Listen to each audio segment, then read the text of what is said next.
टकराते देखकर सचिन पूरी तरह से शॉक हो गया। चारों ओर फैले घने अंधेरे से आती उन आवाजों की तरफ देखते हुए सुनैना जोर जोर से राहुल को पुकार रही थी। सुनैना का हाथ पकड़ते हुए कांपती धीमी आवाज में सचिन उसे समझाने लगा। सुनैना, वो राहुल नहीं है, वो शैतानी आत्माएं हैं जो हमें भटका रही हैं। पर सुनैना की आंखों से खुशी के आंसू आने लगे। यहाँ आने के बाद लगातार जो डर उसने महसूस किया था वह सब झटके में गायब हो गया। नहीं सचिन, वो राहुल ही है। मैं उसकी आवाज पहचान सकती हूँ। वो यही कहीं है। हमें उसे ढूंढना होगा। चलो मेरे साथ। सुनैना की खुशी का ठिकाना नहीं रहा। वह सचिन को समझा रही थी पर वो खुद कुछ भी समझने को तैयार नहीं थी। सचिन ने गुस्से से उसका गला अपने दाएं हाथ हल्के दबाते हुए कहा, राहुल मर चुका है, और केवल राहुल ही नहीं बल्कि अतुल और विवेक भी। और इतना ही नहीं, और भी कई लोग यहाँ पर इसी तरह फंसकर मारे गए हैं। अब यहाँ सिर्फ हम दोनों जिंदा बचे हैं, और अगर जिंदा रहना है तो हमें सूरज निकलने तक इसी जगह रोशनी में रुकना होगा। सचिन ने उसका गला अभी भी वैसे ही दबाए रखा था। उसकी बात सुनकर सुनैना फूट फूट कर रोते हुए धीमी आवाज में बोली, मेरा राहुल नहीं मर सकता। तुम झूठ बोल रहे हो। मैं उसकी आवाज सुन सकती हूँ। वो मुझे आवाज लगा रहा है। सुनैना को इस तरह रोता देखकर सचिन को भी रोना आ रहा था।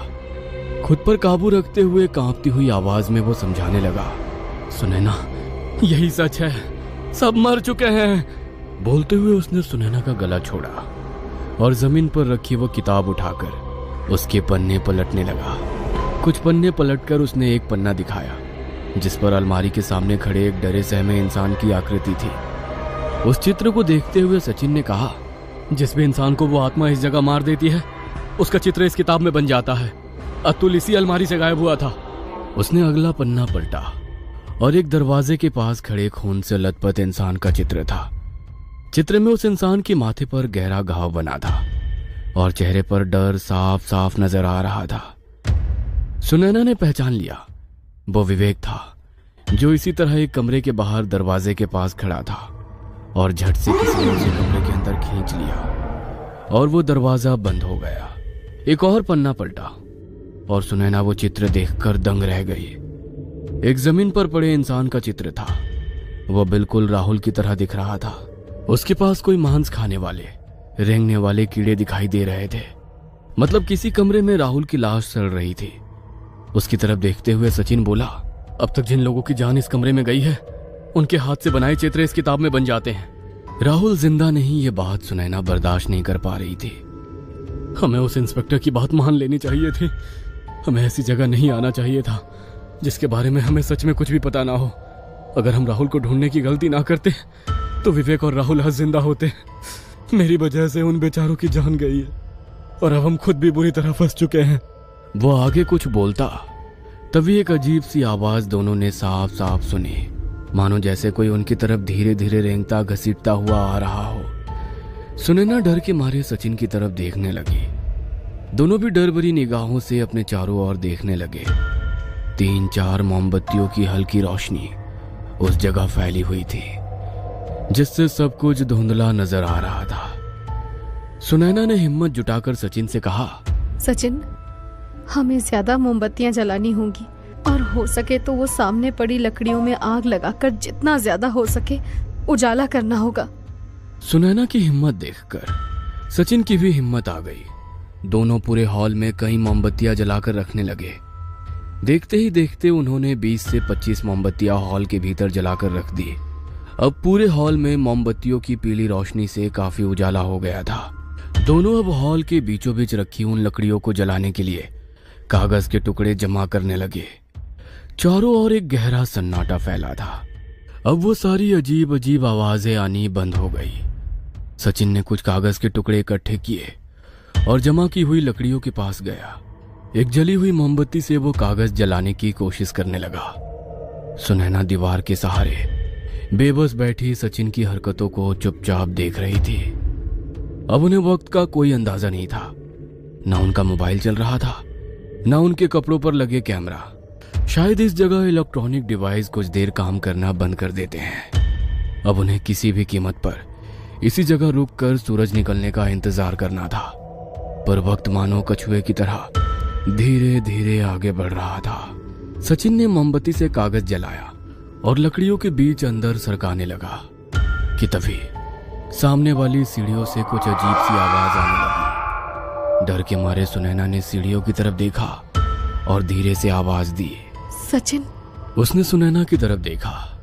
सुनैना की नजरें सीढ़ियों की तरफ थी। उसने भी सीढ़ियों की तरफ अपनी नजरें घुमाई, लेकिन सीढ़ियों पर काफी अंधेरा होने की वजह से कुछ भी साफ दिखाई नहीं दे रहा था। पर जैसे कोई उस लकड़ी की सीढ़ियों से अपना जिस्म घसीटता हुआ नीचे ला रहा था। अब वो घसीटे जाने की आवाज धीरे धीरे तेज होने लगी।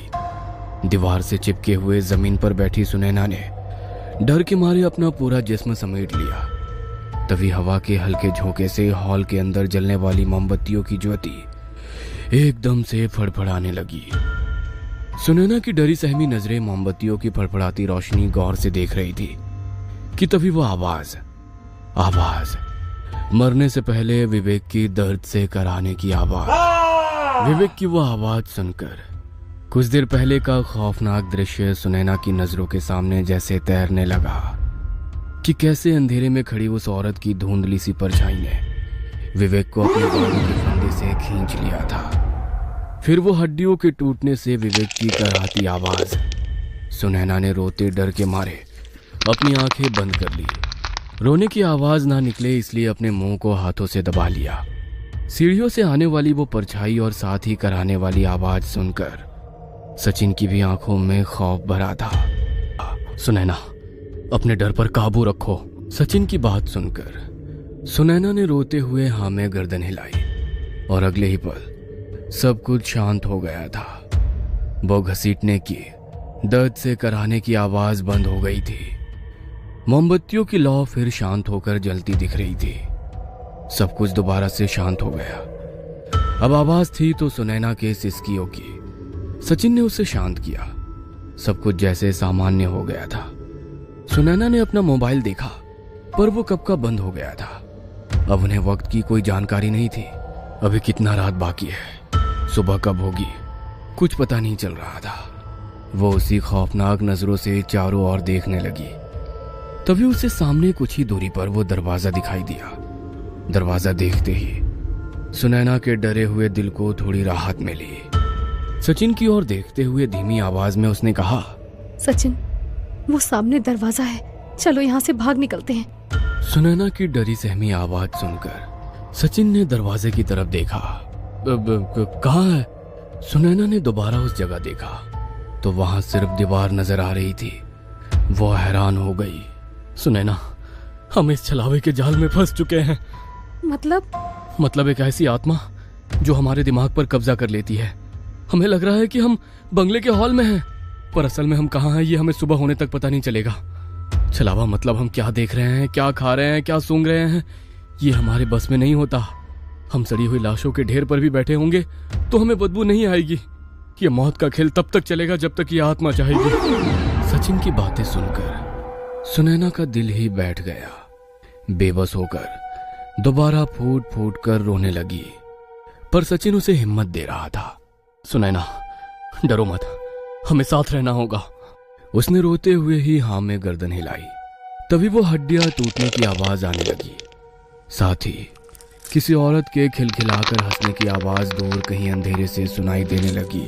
सचिन, मुझे किसी की आवाज आ रही है। सुनैना थरथराती आवाज में बोली और दोनों भी दिल थाम कर आवाज सुनने की कोशिश करने लगे।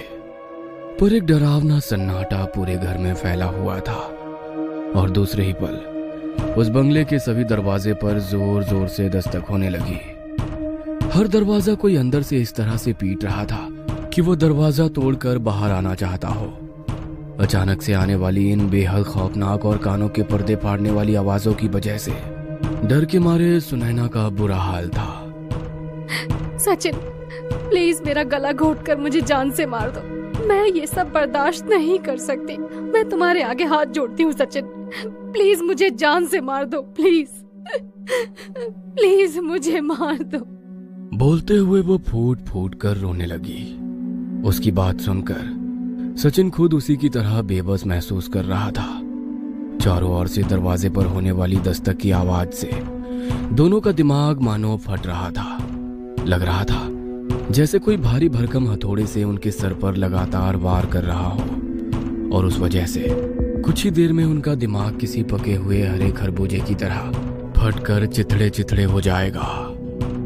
सुनैना ने अपने दोनों कान कसकर बंद कर लिए, फिर भी वो आवाज उनके दिमाग को लाल चींटियों की तरह कुरेद रही थी।